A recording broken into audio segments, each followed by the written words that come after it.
Missouri Firearms Coalition. Guys, we've been getting a lot of questions over the last 12 hours as to what actually happened yesterday here in the Missouri Senate with the gun control push. Where do things stand? What happened? Who did it to us? What's going to happen next? We're going to answer a whole bunch of questions, guys, in today's broadcast. And I'm going to tell you right now, this is going to make you mad, and it should make you mad. So, guys, get signed into the video. Let me know where you're watching from. I'm going to wait until I know Facebook has pushed this video out on our platform. Sometimes there is a delay. Once I see some thumbs up on the audio and video, I'm going to begin the broadcast. So I see some folks watching right now. If you guys can hear me okay, give me a thumbs up or give me a comment. I see Chris Ricks says sound and audio is good. Good to see you, Chris. Hope you're feeling better. Okay, guys. Here's what's going on. I'll be as simple as I can. All session long, since before January, when session began, the push here in Jeff City from the RINOs and the radical left was to make some forward momentum on gun control. And their number one goal was to take the crime wave that's sweeping St. Louis and use that as moral authority to cram some sort of gun control into law here in Missouri. The number one way they're trying to do that is by dealing with minors and firearms. Now, you might think to yourself, well, yeah, that makes sense. St. Louis is out of control. The crime problem is going nuts. There's no end in sight. We should, quote unquote, do something. But the problem with that thinking is that all they're trying to do here in Jeff City is to crack down on law-abiding gun owners with legislation as though somehow, magically, that's going to stop violent thugs in St. Louis from killing, robbing, and raping people. Guys, as we all know, as anybody with a brain knows, the problem with the crime wave in St. Louis is not caused by any one factor. It's a heart problem. It's a mind problem. It's a schools problem. It's a church problem. It's a family, a broken family problem. And it's a Kim Gardner problem. None of those have anything to do with our Second Amendment freedoms. But that has not stopped RINOs all session long from attacking our gun rights. First, it was House Bill 301. HB 301, this was the governor's crime bill. And it was sponsored by Lane Roberts in the House. And the underlying bill itself is fine. We have no problem with that. But what Lane Roberts did with this is tack on all kinds of gun control that we narrowly defeated in the House way back in February. He tried to make it a crime to buy ammo without a license here in Missouri. We took care of that. And he tried to make it a crime for juveniles in Missouri, 17-year-olds, to possess a handgun under almost any circumstances. Home defense, illegal. Target shooting on your own family farmyard, illegal. Possessing ammo for your .22 rifle in your truck glove box, illegal. And we dealt with that. That was HB 301. Then there was HB 1277. We dealt with that. Then there was HB 70. SB 217. There's so many bills I'm reading off of notes on my screen. That's how many attempts we've confronted this session so far, and we're not done yet, from Republicans aiding the Democrats trying to make it a criminal offense for your 17-year-old to have access to a handgun. Now, I don't know about you. I've got a 17-year-old. My 17-year-old son is, I trust him implicitly, and the idea that we're going to okay legislation that would make it a crime for him to have access to a handgun is absolutely insane. Now, that's been going on this entire time. Here's what happened yesterday. So House Bill 301, this is the governor's crime bill, which allows him to appoint a special prosecutor in places like St. Louis, where the prosecutors will not do their job and put criminals in prison. Again, no problem with the underlying bill. This bill comes up on the floor for debate yesterday, probably around 12:30, 1 o'clock, not similar to where we are right now today. And here's the deal. The Democrats filed an amendment. I've got the number here somewhere. I've misplaced it. Too many notes on my screen here. The amendments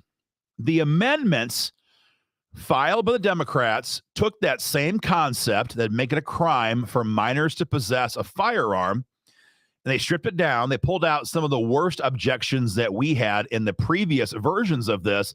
They cut those sections out. They tried to make it more palatable to pass. And guys, they contacted the NRA's lobbyist, who we have never seen here in Missouri. They contacted the NRA to get their buy-in on this amendment. And according to basically every Democrat who spoke on the floor yesterday, the National Rifle Association gave them a green light to advance this gun control amendment, a gun control language via an amendment on the floor last night on House Bill 301. It was disgusting. I'm just going to tell you right now, if you're giving a dime to the NRA, you need to stop. And I'll just tell you right now, it should go to the Missouri Firearms Coalition. Are we biased? Of course we're biased, because we're not the ones who are pushing gun control in Jeff City. We're the ones who are fighting to stop the NRA-backed gun control in Jeff City. But every Democrat last night said this is an NRA-backed amendment. And so how can the Republicans vote no on this? MOFC's lobby team, myself included, spent the entire day yesterday working with Republican senators by phone, by text, all over the place, to remind them of what this language would actually do, and to remind them of how it's going to be perceived in the grassroots if there's anybody who votes for this crap.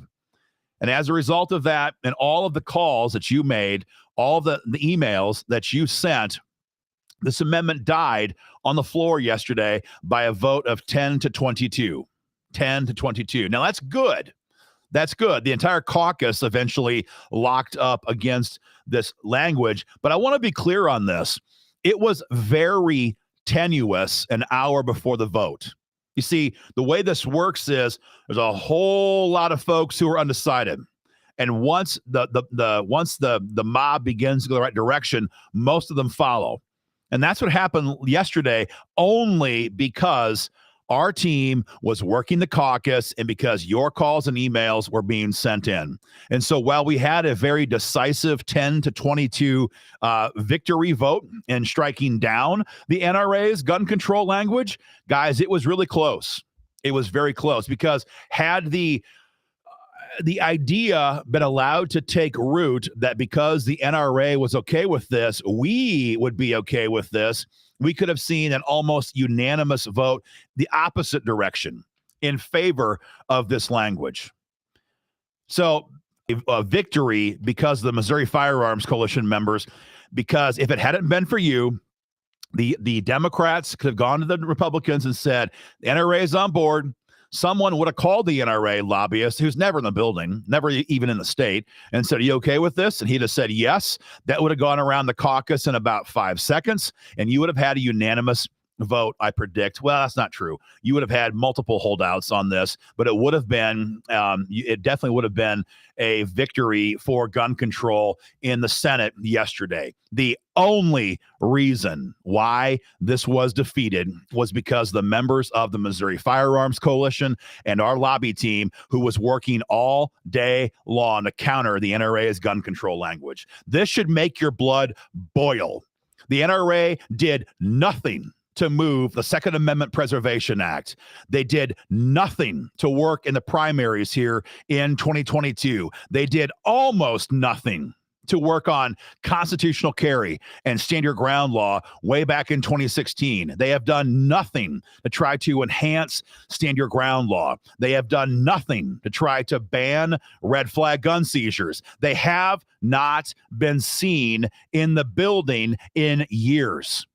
But now, yesterday, when the Democrat Party of Missouri reaches out to their lobbyist and says, are you okay with this gun control bill? Their lobbyist dares to say, yes, we're okay with that.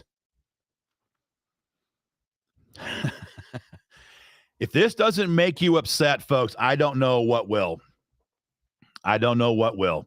And so, guys, you need to understand where the fight is right now here in Missouri. If you're an MOFC member, you know all this. If you're not, you need to get involved in the fight today at joinmofc.com and help us hold the line. Again, we defeated this yesterday 10-22, but again, the vote count was far more deceptive than the reality on the ground here in Jeff City.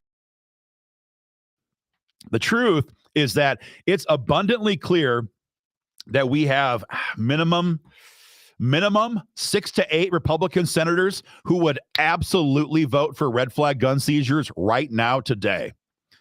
We absolutely have 4 to 5, maybe even 6 to 8 Republican senators right now who would vote for universal background checks today.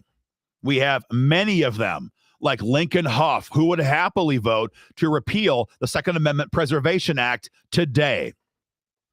And so while Missouri and the Missouri Firearms Coalition have passed a massive amount of gun bills here in Jeff City over the years, and Missouri is one of the leading states in the fight for gun rights, our freedoms are not as secure as we would like to think.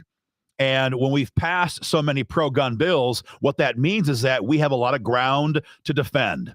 And I can assure you that not a single national gun rights organization that purports to fight for Missourians will help us defend that ground.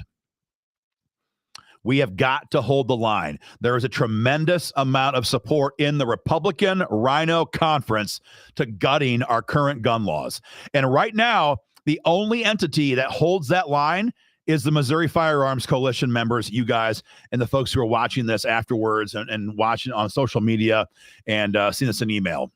The Democrats bemoaned you yesterday, railed about you yesterday, saying that they were sure that with the NRA's support, they would pass gun control. But they said that the gun rights community has gotten, even to use their phrase, more extreme than the NRA. Folks, what that means is that the Missouri Firearms Coalition is better organized, more ferocious, and less forgiving than the NRA ever has been here in Missouri. And that is why our gun rights are being protected as far as they are. But this act of betrayal cannot be forgotten. And so again, if you are a member of the National Rifle Association, you must stop supporting them. They have been missing from the fight for almost a decade here in Jeff City. And now the first time we hear of them,